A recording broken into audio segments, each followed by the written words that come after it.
आठ उपनिषदों में से एक है तथा इसके रचयिता पिप्पलाद महर्षि हैं। गर्भोपनिषद शारीरिक और आध्यात्मिक दोनों दृष्टिकोणों से भ्रूण का गर्भाधान और विकास से संबंधित है। गर्भ उपनिषद का अंतिम उद्देश्य साधक में सांसारिक जीवन के प्रति वैराग्य उत्पन्न करके उसे मोक्ष की ओर ले जाना है। आज हम आपको गर्भ उपनिषद की पूर्ण जानकारी देने वाले हैं। अगर आप हमारे चैनल पर नए हैं तो हमारा सात्विक चैनल को सब्सक्राइब जरूर करें।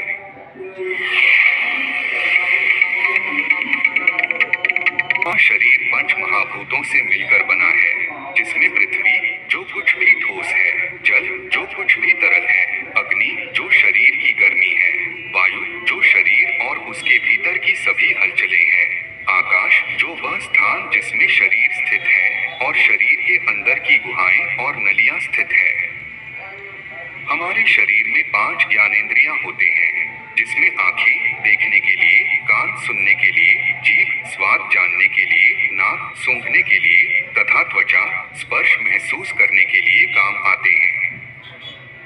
हमारे शरीर में 5 कर्मेंद्रियां होते हैं, जो मुंह बोलने के लिए, हाथ पकड़ने और उठाने के लिए, पैर चलने के लिए, गुदा मल त्याग के लिए तथा जन्नांग आनंद के लिए काम आते हैं। 4 आंतरिक अंग होते हैं, जिसमें बुद्धि समझने और निर्धारित करने के लिए, मन सोचने और कल्पना करने के लिए, चित्त स्मरण करने के लिए तथा अहंकार मैं और मेरा ऐसी धारणा है रखने के लिए। 6 प्रकार के रस होते हैं, मीठा, खट्टा, नमकीन, कड़वा, तीखा और कसैला। ये केवल स्वाद नहीं है, शरीर की सभी कार्य प्रणाली इन्हीं पर निर्भर करती है। उदाहरण के लिए, शरीर में अधिक मिठास से मधुमेह होता है और बहुत अधिक तीखापन मुख में छालों का कारण बन सकता है। इसी के कारण शरीर को षडाश्रय अर्थात 6 पर आश्रित कहा गया है। शरीर की अवस्था में 6 परिवर्तन होते हैं, कोख में आविर्भाव, जन्म, वृद्धि, परिपक्व हो जाना, क्षय तथा मरण।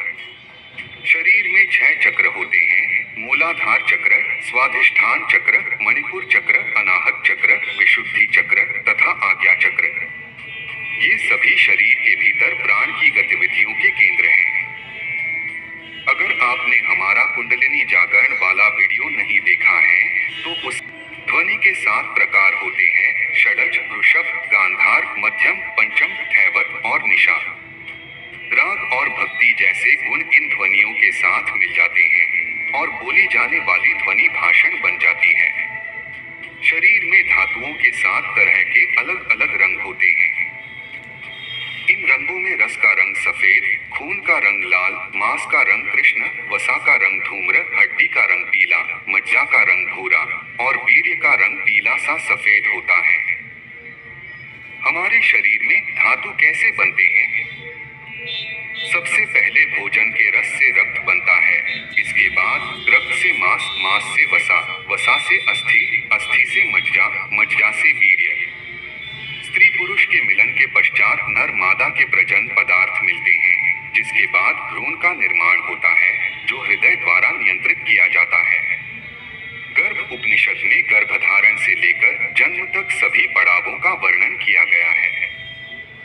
पहली रात में भ्रूण तरल होता है, 7 दिनों में यह बुलबुले जैसा हो जाता है, 15 दिनों में यह गोल बन जाता है, 1 महीने में यह दृढ़ हो जाता है, 2 महीने में सिर बन जाता है, 3 महीने में पैर बन जाते हैं, 4थे महीने में पेट और टखनों का निर्माण होता है, 5वें महीने में मेरुदंड और पीठ का निर्माण होता है, 6ठे महीने में चेहरा, नाक, आंख और कान बनते हैं, 7वें महीने में जीवात्मा शरीर में प्रवेश करती है, 8वें महीने तक सभी अंग पूर्ण रूप से विकसित हो जाते हैं।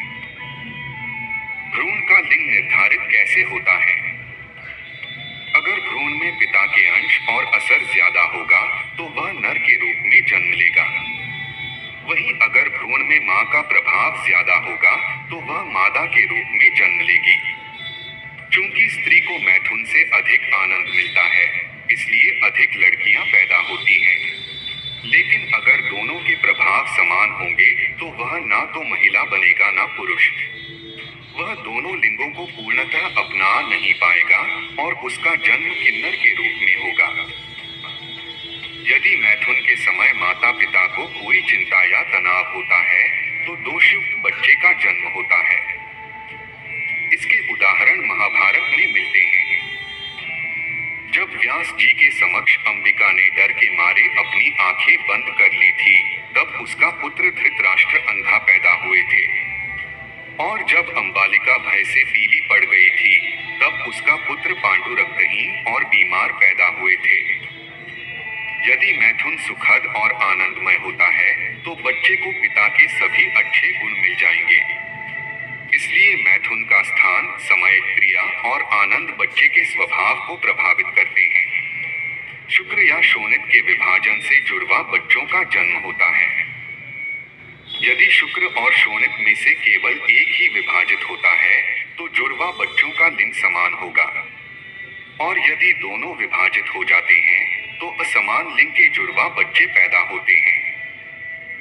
यदि शुक्र या शोणित 2 से अधिक में विभाजित हो जाते हैं तो उसके अनुसार अधिक संख्या में बच्चों का जन्म होगा। 9वें महीने में पंचतत्वों से बना शरीर पूर्ण रूप से विकसित होता है तथा भ्रूण की ज्ञानेंद्रियों और बौद्धिकता का विकास होने लगता है। इसी दौरान भ्रूण को अपना पिछला जन्म और उसमें किए गए बुरे कृत्य याद आते हैं।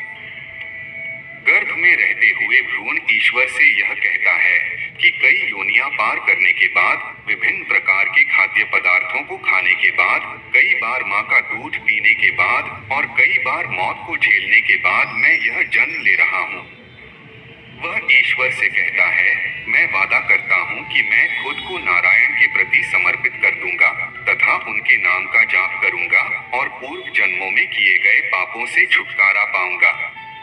भ्रूण 9वें महीने की समाप्ति के बाद अपनी उत्पत्ति के लिए प्रयास करने लगता है और मां के गर्भ से बाहर आता है। जैसे ही बच्चा बाहर आता है, वह वैष्णवी वायु के संपर्क में आता है। वैष्णवी वायु पिछले जन्मों की सभी यादों को मिटा देती है, जिससे वह अपना पिछला जन्म और उसमें किए गए अच्छे बुरे सभी कर्म भूल जाता है। वह अपनी दूरदर्शिता खो देता है, जिससे उसे सच को देखने की क्षमता चली जाती है। जैसे ही वह पृथ्वी के संपर्क में आता है, बच्चा रोने के लिए तैयार हो जाता है। पहले रोने के आंसू बाकी यादों को धो देते हैं, जिससे उसकी सही और गलत में भेद करने की क्षमता समाप्त हो जाती है। शरीर को शरीर क्यों कहा गया है? क्योंकि उसमें 3 अग्नि जलती रहती हैं। ज्ञानाग्नि ऊर्जा मन और बुद्धि की प्रक्रियाओं के लिए जिम्मेदार होती है।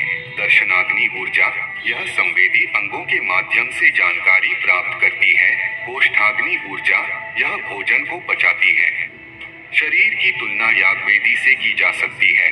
यागवेदी में 3 होमकुंड हैं, गार्हपत्य, आहवनीय और दक्षिणाग्नि। इनमें गार्हपत्य उदर है, आहवनीय मुख है और दक्षिणाग्नि हृदय है।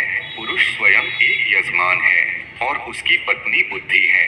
संतोष वह व्रत है जिसका वह पालन करता है।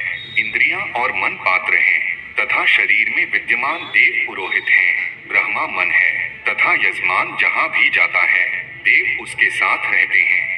इच्छाएं अग्नि में चढ़ाए गए घी हैं। लोभ, क्रोध आदि यज्ञ के पशु हैं तथा यज्ञ की अवधि व्यक्ति का जीवन काल है। हृदय का नाद साम है, परा, पश्यंती और मध्यमा ऋचा है। इस यज्ञ की परिणति मृत्यु है तथा यह यज्ञ हर एक जीव के अंदर चलता रहता है, जिससे देव उन्हें आशीर्वाद देते हैं। खोपड़ी 4 हड्डियों से बनी होती है तथा प्रत्येक पंक्ति में 16 दांत होते हैं। मानव शरीर में 5 प्रकार के मर्म होते हैं, जिसमें कुल मर्मों का संख्या 107 मानी गई है।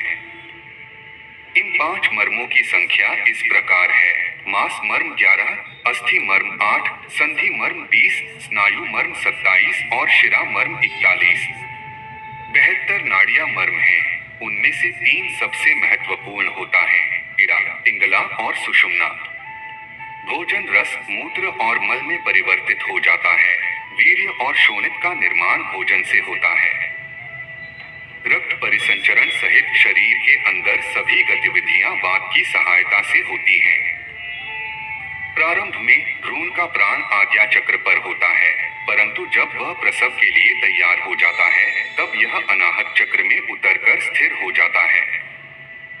4.5 करोड़ बाल होते हैं। दिल का वजन 8 पल होता है। जीभ का वजन 12 पल होता है। शरीर में पित्त का वजन 1 प्रस्थ होता है। कफ का वजन 1 आढ़क होता है। मज्जा का वजन 2 प्रस्थ होता है तथा वीर्य का वजन 1 कुडव होता है। महर्षि पिप्पलाद द्वारा दिया गया गर्भ उपनिषद मनुष्य के अंदर वैराग्य उत्पन्न करता है, जिससे वह मोक्ष की प्राप्ति के लिए प्रयास कर सके। दोस्तों, गर्भ उपनिषद की महत्वपूर्ण जानकारी आपको कैसी लगी कमेंट्स में